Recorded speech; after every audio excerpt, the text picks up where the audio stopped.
Mi nombre es Roberto Jesús Guerra Pérez, soy fundador y director del Centro de Información Hablemos Press. Ok.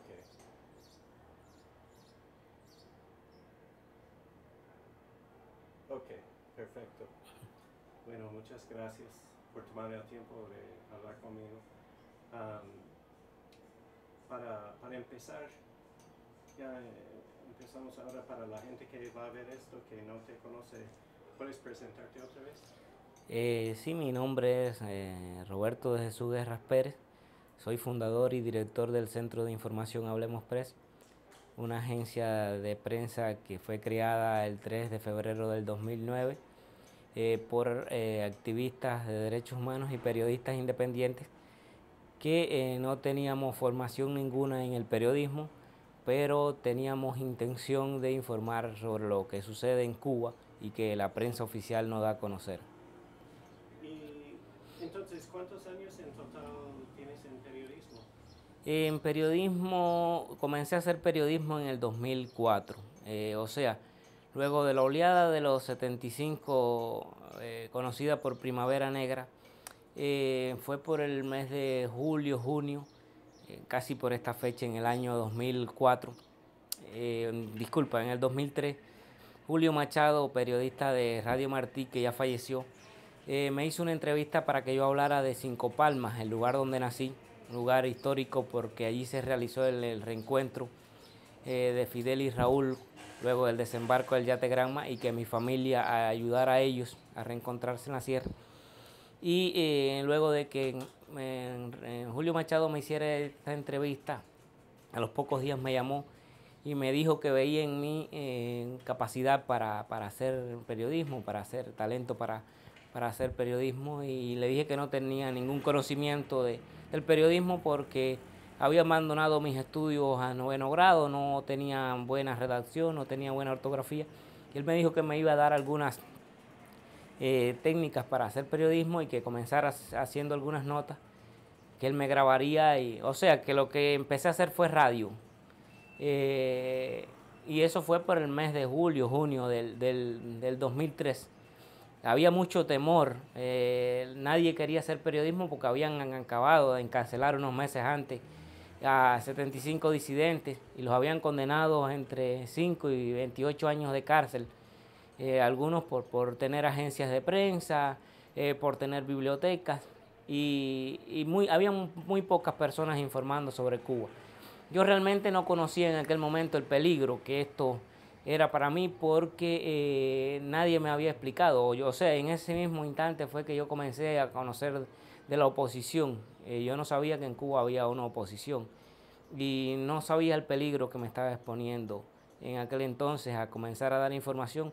No sabía lo que era, lo que decía la ley 88 y en que es esta ley que aplicaron a los 75, y desde entonces he estado violando cada artículo acápite de esta ley.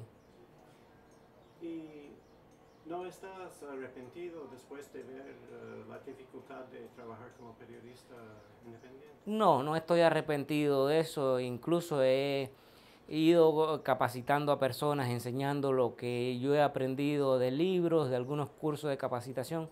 Y en aquel momento cuando creamos Hablemos Press éramos 6 personas que nos reunimos. Hoy actualmente somos 32 personas en toda la isla y cada día acuden más personas aquí a nuestra casa sede para que los capacitemos sobre periodismo, para que los ayudemos a iniciarse en el periodismo. No me arrepiento de esto. ¿Y cuáles son los retos más grandes para un periodista independiente aquí en Cuba? Bueno, los retos más grandes son, es difícil conseguir información en Cuba. O sea, como no tenemos internet, solamente un 2% de los cubanos tiene acceso a internet, no es que tienen internet en sus casas. Es difícil cuando quieres escribir sobre el transporte, conocer información, o sea, información de cuántas parqueos hay en todo el país, cuántos autobuses circulan en la capital. Es bastante difícil conseguir esa información. Pero bueno, eso poco a poco hemos ido superándolo. nos hemos apoyado en la Wikipedia, en algunos programas que dan información. Al no tener internet podemos buscar alguna información. Incluso nosotros hemos ido superando esos retos también de conseguir información, porque nos hemos, o sea, cuando queremos conseguir información sobre transporte, conseguimos el teléfono de alguna empresa y llamamos y grabamos a estas personas. Cuando nos preguntan quiénes somos, les decimos que somos un grupo de periodistas, que tenemos un sitio en internet. Nunca decimos que somos independientes, porque la gente tiene mucho miedo y ya saben que como la prensa oficial ha escrito, de que somos mercenarios, contrarrevolucionarios, gusanos, que estamos pagados por el imperialismo, cosa esta que no es cierta. Tienen miedo a darnos esa información, porque en Cuba realmente durante años no ha habido libertad de expresión. Se han hecho juicios ejemplarizantes, fusilamientos ejemplarizantes, y todavía ya han pasado 54 años, y eso se hizo al principio de la revolución y se ha estado haciendo hasta ahora. La pena de muerte se abolió en el 2003, o sea, desde el 2003 no hay que tengamos conocimiento, no han fusilado a más nadie, pero sí el régimen siempre ha hecho juicios ejemplarizantes para atemorizar a las personas, para que no hablen, no disientan sobre el sistema político. ¿Y qué es la peor cosa que te ha pasado como resultado del trabajo? La peor cosa que me ha pasado es que me violaran a mi hija de 7 años de edad. ¿Y por qué vinculo la violación de mi hija con mi activismo político?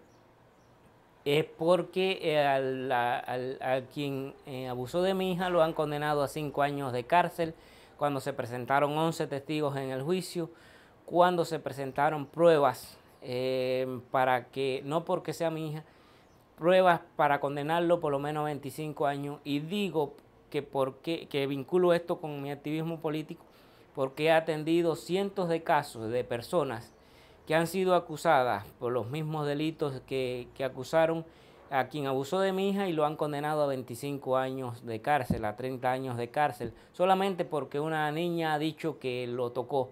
Sin embargo, ya decía, ¿por qué vinculo lo que le sucedió a mi hija de 7 años con mi activismo político? Es por esto, porque he atendido muchos casos de personas que han sido acusadas por abuso lascivo y han sido condenadas a 25 años de cárcel. En el caso de mi hija, en el juicio, a este violador, los jueces lo defendieron, dijeron que porque él era miembro del Partido Comunista había que tener en cuenta eso, y es otra evidencia más de que esto ha sido una venganza por mi activismo político, porque durante más de 4 años la policía política siempre me ha amenazado que si no abandono el país voy a tener sorpresas, y una de ellas ha sido esta. He cumplido más de 3 años de cárcel, y esto para mí no ha sido tan grave, porque en la cárcel he aprendido a vivir con los presos, quienes siempre han tenido un gran respeto hacia mí, y no ha sido tan mal como lo que me sucedió con mi hija. Estuve 6 meses y 8 días en un técnico de intrusión que se llama Cien y Aldavoz, es un técnico de intrusión del Ministerio del Interior. Permanecí en celda en todo ese tiempo. Allí contraje 5 enfermedades estomacales, producto de las condiciones de encierro. Y en este lugar se practican torturas. ¿Por qué digo que se aplican torturas? Porque yo fui una de las víctimas en este lugar, ya que en las celdas las temperaturas permanecen a 38 grados, y luego te llevan a un cuarto de interrogatorio donde las temperaturas están a 10, 12 grados, y en estas mismas condiciones. O sea que el traje que te dan allí es una chaqueta muy corta, con un short muy corto, y cuando vas a estos cuartos de interrogatorio estás desabrigado, las temperaturas muy bajas. Me dieron varias golpizas allí por reclamar mis derechos. Tengo 2 fracturas en la cabeza, y luego me trasladaron a otra cárcel a 500 kilómetros de mi familia, donde en los 22 meses que estuve allí nunca pudieron ir a verme debido a la situación económica, pero ya te digo, eso no fue tan sufrido como lo que he sufrido con la situación de mi hija. Qué cosas. Es horrible. ¿En qué año fue eso de la hija? Eso fue hace 4 años ya atrás, o sea, fue en el 2010, 2009, sí. ¿Y cómo está tu hija ahora? Bueno, tuve que recogerla, hacerme cargo de ella. Y la tuve un tiempo acá conmigo. Pero acá en nuestro local es muy pequeño y aquí siempre se está hablando de política. Viene mucha gente con muchos problemas y, y no mejoraba su situación. O sea, al contrario, lo que hacía empeorar. Y hace un tiempo que decidí llevarla con mi madre que vive en un pueblo de campo y ha mejorado su situación. O sea, que ya en la escuela está excelente, su comportamiento es excelente, ha cambiado mucho. Ahora está bien. Y me contaste antes que trabajabas como... Ajá. Sí, o sea, yo cuando tenía 14 años, yo participé en una reunión del CDR, el Comité de Defensa de la Revolución de mi zona, allá en Cinco Palmas. Y allí un delegado dijo que había que agradecerle a la revolución porque nos vendían alimentos por la cuartilla de racionamiento. Y yo les dije que con 5 libras de arroz y 10 onzas de frijoles no se vivía. Y unos días después llegó un policía, me entregó una citación que debía presentarme en una sala de videos que había donde se proyectaban videos, y cuando llegué allí habían muchos jóvenes, habían alrededor de entre 150, 190 jóvenes que habían sido citados allí para tener una reunión con ellos. Todos estos jóvenes estaban desvinculados, o sea, no estudiaban ni trabajaban. En mi caso yo me dediqué, tuve que abandonar la escuela y me dediqué a vender dulces caseros.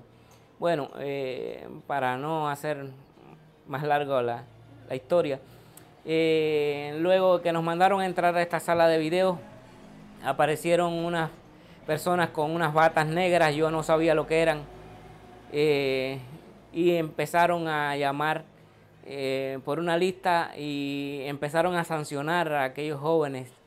A algunos le ponían 1 año, 3 años de cárcel, cuando aquello se llamaba la ley del vago, lo que es ahora peligrosidad social predelictiva. La peligrosidad social predelictiva es, digamos que como una ley que le permite al Estado encarcelar a cualquier ciudadano sin haber cometido delitos, porque piensan que en el futuro pueden cometer algún delito. En mi caso me condenaron a 1 año y 6 meses porque el jefe de sector de la Policía Nacional de mi barrio dijo que él me había hecho 3 cartas de advertencia y que yo no había cumplido. En ningún momento él me hizo 3 cartas de advertencia. Solamente que una colaboradora de él, yo dije que ella era una chivata y tomó venganza conmigo. Me condenaron 1 año y 6 meses a trabajar en un campamento, en una prisión para menores, que es un campamento donde había que picar leña, caña, hacer trabajos muy fuertes en la agricultura. Y cumplí ese 1 año y 6 meses. Luego de cumplir eso, mi madre me dijo que me fuera de allí del barrio porque iba a volver a caer preso por la forma en que ya yo me manifestaba. Yo decidí dejar la escuela porque mi familia tenía una situación económica muy mala, no podían comprarme zapatos ni ropa para yo continuar asistiendo, pero además yo no quería seguir siendo adoctrinado. Había ya un problema entre los maestros y yo, porque siempre trataban de culpar a los americanos, a los españoles de lo que sucedía en Cuba, y yo realmente tenía un hermano mayor que yo, que siempre estaba hablando de cómo era la situación en Cuba, y me abrió mucho la mente. Y luego, cuando cumplí los 16 años que terminé esa sanción, mi madre me dijo que me viniera a La Habana a vivir en casa de una hermana mía y consigo acá trabajo en Valles de Picadura, una empresa donde mi cuñado era el segundo jefe de la empresa. Yo tenía solamente 16 años. Aquí el Estado dice que cuando se cumple 17 años que puedes trabajar. Todavía me faltaban unos meses para cumplir la edad laboral. Pero él hizo un rejuego y me puso a trabajar. Y como siempre he hecho trabajos muy fuertes, decidieron darme una granja ganadera para que yo la administrara. Y tenía 4 obreros allí, los cuales dirigía. Y fui un trabajador excelente ahí, porque la producción de leche que había en esta granja cuando yo llegué era de 148 litros de leche diarios, y yo llegué a alcanzar 432 litros de leche diario con la misma cantidad de vacas que había en ordeño. O sea que yo era un ordeñador de vacas antes de comenzar a hacer periodismo, aunque luego de que dejé de ordeñar vacas estuve en Varadero cuidando hoteles. Y luego vine a La Habana a vender libros en la Catedral y luego en LI-27. He hecho varios trabajos y luego es que comienzo a hacer periodismo. Me inicio en la oposición como delegado de la Corriente Martiana, que era la organización en la que primeramente comencé a militar en el 2003. Que esta organización se dedicaba a hacer algunos informes para Naciones Unidas y promover lo que es la Corriente Martiana, hablar de Martí. ¿Y qué es lo que te motiva a pesar de tantas dificultades? Lo que me motiva a realizar el periodismo es que en Cuba hay tantas situaciones que no se conocen en el mundo, hay tantas violaciones. De hecho, mi historia, cuando fui sancionado, yo y este grupo de jóvenes, nunca se publicó en ningún medio de comunicación. En Cuba todos los medios de comunicación están en poder del Estado. Bueno, ahora menos la prensa independiente que escribe. Y ellos informan lo que dice el Partido Comunista. Y eso es lo que me motiva cada día a seguir escribiendo, que se cometen tantas violaciones y que el mundo no conoce de la situación de Cuba, porque el régimen castrista da una versión al mundo, hace creer al mundo de que aquí todos viven en libertad, que hay libertad de expresión, de opinión, y sin embargo yo tengo más de 150 arrestos por hacer videos, por escribir artículos criticando al régimen, por describir los desalojos que lleva a cabo las autoridades. Por esta situación yo he sido encarcelado y realmente ahí se demuestra, y como yo han pasado cientos de personas, ahí se demuestra que aquí no hay libertades ninguna. Y eso es lo que me motiva cada día a escribir sobre la situación de Cuba, hacer videos y contar para que el mundo conozca y también dentro de Cuba se conozca, porque muchas personas no conocen a veces de hechos que suceden en Cuba, porque no hay manera de que esta información llegue a todo el país. 150 detenciones. Más de 150 detenciones tengo desde el 2003 hasta la fecha. En algunos meses me han detenido hasta 6 veces. Detenciones y secuestros. En el mes de septiembre del 2012, Gerardo y yo fuimos secuestrados aquí en el Parque La Normal por varios esbirros castristas. Digo esbirros porque no se presentaron ninguna orden de detención, no mostraron sus credenciales, no nada. Solamente se abalanzaron hacia nosotros, comenzaron a darnos golpes y nos lanzaron para dentro de un auto Lada y ahí se treparon encima de nosotros dándonos golpes. Yo sufrí varios desmayos cuando me daban estos golpes por el rostro, me partieron la nariz y nos llevaron a diferentes unidades de policía donde nos interrogaron, nos amenazaron. Me quitaron la cámara fotográfica que tenía, el celular que tenía, y hasta esta fecha, aunque he hecho reclamaciones, nunca me las devolvieron. Me han quitado varias cámaras fotográficas para cuando he estado haciendo videos. Y siempre la policía política ha dicho que se van a convertir en mi sombra por yo hacer esto. Últimamente, por los videos que he estado subiendo a internet sobre desalojos, sobre problemas sociales. Hemos subido gran cantidad de videos también de las casas de oficiales de la seguridad del Estado, cómo viven ellos y cómo viven la población. Y esto realmente me ha creado grandes problemas, pero realmente le he perdido el miedo. Me han amenazado con llevarme a la cárcel por 30 años. Yo conocí ya lo que es la cárcel, cómo se vive en la cárcel. Allí los presos me tienen mucho respeto porque ellos saben que yo pido que se respeten sus derechos y ha habido siempre un respeto hacia mí.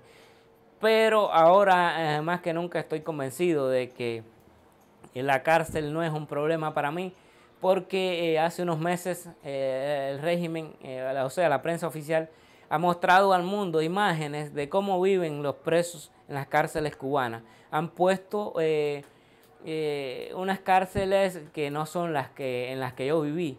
Allí en estas que han puesto estas fotografías, todos los presos viven muy bien, practican deportes, salen graduados de médicos, de ingenieros, cosa que no es cierta porque en el tiempo que estuve en la cárcel nada de esto sucedía. La situación en la cárcel es terrible. Se cometen muchos métodos de tortura. Está el balancín, la chaquira, la crucifixión. Hay muchos métodos de tortura que se aplican en las cárceles de Cuba y ellos dan imagen de que aquí no suceden esos hechos y yo lo viví en carne propia. En mi cuerpo tengo marcas de esas torturas que ellos han aplicado contra mí y contra otros prisioneros con los cuales conviví. ¿Cómo se llaman los tipos de tortura? Está el balancín, que consiste en esposarte pies y manos y tensarte hacia la reja del calabozo. Está la crucifixión, que también consiste en esposarte pies y manos en la reja de los calabozos. Y la chaquira es esposarte manos y pies detrás y tensarte con una cadena y que te quede el abdomen hacia abajo. Y como el baile de Shakira consiste en mover el abdomen, o sea, el abdomen cuando te aplican esta tortura, queda el abdomen también fuera. Hay otros métodos, también hay uno de una serie de palos que tienen nombres puestos, que te dan primeramente con un palo, y si tú dices ay mi madre, cogen el palo que dice ay mi madre y con ese te dan. Y si tú dices una mala palabra y ese palo dice esa mala palabra, ellos te dan con ese palo también. Y lo viví en carne propia. Fue el 17 de febrero del 2006, no, del 2007, que en la cárcel Nieve Morejón 12 guardias, por yo estar conversando con René Gómez Manzano, quien es un compañero mío de causa del 2005, conversaba con él y me dijeron que yo no podía hablar con él. O sea, él estaba en un destacamento y yo en otro y nos sacaron a dar sol, a un soleador, y yo comencé a hablar con él y vino un guardia y me dijo que no podíamos hablar. Y entonces yo dije, yo sí voy a hablar con él porque él es mi compañero de causa. Y sacaron a todo el mundo y cuando yo fui a salir, un guardia me empujó por el pecho y me dijo que yo no podía salir. Y en eso vinieron 12 guardias. Vino Carlos Bernal, un esbirro, a quien tiene más de 15 denuncias, ha cometido asesinato. Mató a 12 reclusos a golpes en el túnel de Nieve Morejón. Es un lugar donde mandan a desnudar a todos los presos cuando vienen de las visitas. Y el que trae alguna carta o algún medicamento lo golpean allí en este túnel. Allí han muerto muchos reclusos golpeados por estos funcionarios. Carlos Bernal es un hombre que tiene unas 300 libras, un hombre que tiene casi 2 metros de alto. Que cuando aquello yo pesaba solamente 52 kilogramos, estaba solamente tenía 24 años de edad y estaba muy delgado. Y un manotazo que él me dio, ya con eso me desmayó y me dieron todos aquellos guardias muchos golpes. con tonfas, y luego cuando desperté estaba en una celda de castigo, la número 17 de la cárcel Nieves Morejón, una celda que todo el mundo le tiene mucho miedo por las condiciones de aislamiento que tiene. Es una celda donde te llevan ahí y te dejan abandonado ahí, se olvidan de que estás ahí, te dan agua cada 2 días, si acaso, muy poca agua, te la llevan en un cubo sucio, donde mismo lavan la colcha para limpiar el piso. Tienes que tomarte esa agua. Dentro de la celda no hay agua, hay solamente un tubo para defecar ahí, y no hay luz, hay gran cantidad de cucarachas, ratones, o sea que las condiciones son terribles, y la celda es tapiada, no hay ventilación ninguna, como tampoco las hay en Cien y Aldabón, un centro que debería ser cerrado porque ahí se aplican torturas. Actualmente permanecen 46 funcionarios de la zona franca que están presos allí, tengo información de esta semana, están presos allí por corrupción, problemas de corrupción en las filas del gobierno.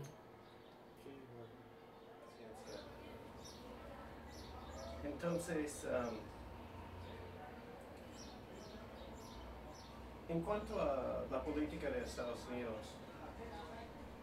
¿qué crees que Estados Unidos debe hacer para tratar de ayudar a Cuba a tener más libertades básicas?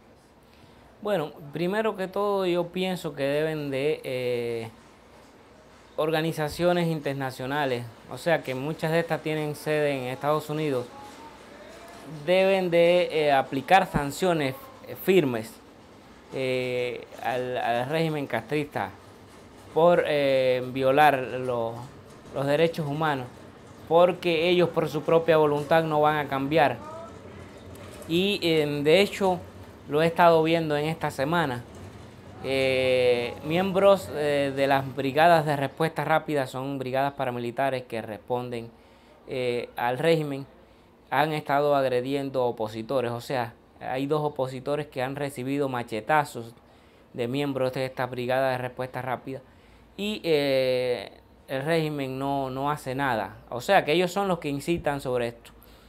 Y pienso también que sobre la situación del embargo, el gobierno americano debe hacer cumplir las leyes del embargo a su cabalidad, porque realmente el régimen castrista se ha reído de esto. En las tiendas recaudadoras de divisas, que es un negocio de los militares, hay más de 30 productos de diferentes países que se venden a altos precios en estas tiendas, o sea que para los trabajadores en Cuba que cobran un salario mínimo de $10 no pueden comprar estos productos, pero sin embargo están ahí. Hay incluso Coca-Cola en estas tiendas recaudadoras de divisas. Pienso que el gobierno debe hacer cumplir las leyes del embargo como es, porque el régimen castrista no va a cambiar por su voluntad. O sea, ellos no están promoviendo ahora mismo que en el futuro pueda haber libertad de expresión ni de movimiento, porque continúan. Nosotros hacemos un informe cada mes sobre arrestos por motivos políticos, y cada mes estamos registrando más de 350 arrestos en todo el país. Opositores que quieren viajar de una provincia a otra son arrestados y deportados hacia su lugar de origen. No se permite que varios opositores se reúnan para hacer una protesta. Ya te digo, se continúan cometiendo esas violaciones, y a pesar de que han habido sanciones contra el gobierno cubano, ellos no tienen voluntad de cambiar. Ahora, yo no pregunto a nadie quiénes les apoyan. Lo pregunto porque mi meta no es meter a nadie en problemas ni complicar la vida de nadie. Pero generalmente, no hablando de tu caso personal o de Hablamos Press, tienes una posición en cuanto a si Estados Unidos debe dar dinero a grupos que apoyan a la prensa independiente y a la disidencia. Bueno, en mi opinión, el gobierno de Estados Unidos no debe dar dinero a los grupos. Hay organizaciones allí que sí pienso que deben de apoyar con materiales, como computadoras, cámaras fotográficas, memoria flash, disco y cosas así que los grupos aquí en Cuba necesitan. En el caso de nuestra organización, que ya tiene 4 años, nosotros no recibimos apoyo de ninguna organización. O sea, nosotros trabajamos a medio tiempo. Algunos venden ajo, otros venden tamales, otros crían cerdo. No voy a mencionar nombres porque esto puede afectar, o sea, puede la policía política, que creo que conocen, pero puede arrestar a quienes del grupo nosotros hacemos esto. Pero no recibimos dinero de ninguna organización. O sea, hay algunas páginas en internet nos piden un trabajo, pero el pago es de unos $20 al mes. Que nosotros vivimos con eso porque el régimen paga $10 al mes a los trabajadores, y si le paga $10 nosotros podemos vivir con 20, pero no tenemos financiamiento de ninguna organización. Ya te digo, algunas personas que nos piden que hagamos un trabajo, pero no es obligado ni nada, y nos mandan alguna ayuda, o alguna persona que quiere ayudarnos nos manda una cámara, un celular, y así de esa manera. Y si el gobierno de Estados Unidos ofreciera un dinero, ¿lo aceptaría o no? Si el gobierno de Estados Unidos ofreciera un dinero, yo tengo, o sea, hace 4 años el gobierno de Estados Unidos me dio una visa como refugiado político, pero yo he decidido quedarme en Cuba porque quiero que en mi país se instaure nuevamente la libertad de expresión y estoy dispuesto a dar mi vida por eso. Si ellos decidieran darme un dinero, lo utilizaría para crear una agencia de prensa, para crecer, no para mi beneficio propio. O sea, para que cada corresponsal nuestro en la isla tenga todos sus medios para trabajar y poder hacer otras sedes en la isla, a pesar de que aquí no se puede alquilar un local para montar una agencia de prensa, una emisora de radio, porque el régimen no lo permite. Pero haríamos por lo menos el intento de ver qué podemos hacer. Me parece un poco injusto el hecho de que Estados Unidos gasta tanto dinero y aparentemente tan poquito dinero llega aquí. Entre, por ejemplo, yo nunca he entrevistado a un disidente o periodista independiente o blogger que se ve rico, que se ve que tiene un montón de dinero. En cambio, los sueldos que se reciben en Estados Unidos son muy formidables. Bueno, sí, de hecho estuve en Miami recientemente y vi cómo allí organizaciones tienen pisos enteros de edificaciones alquilados porque representan alguna organización. Y acá ya te digo, llegan muy pocos de esos fondos. Llegan muy pocos de esos fondos que son destinados. De hecho, puedes mirar acá en nuestra casa sede cómo vivimos. Cuando te subamos arriba a nuestra sala de redacción, podrás darte cuenta que es nuestro cuarto. Y aquí trabajamos en estas condiciones. Y si recibiéramos suficiente dinero para nuestro trabajo, no viviríamos en estas condiciones, a pesar de que somos acusados por el régimen cubano de que somos mercenarios. Y yo siempre he dicho, bueno, pero los mercenarios tienen mucho dinero, tienen buenas casas, tienen autos, tienen de todo, y sin embargo, mira acá cómo nosotros vivimos.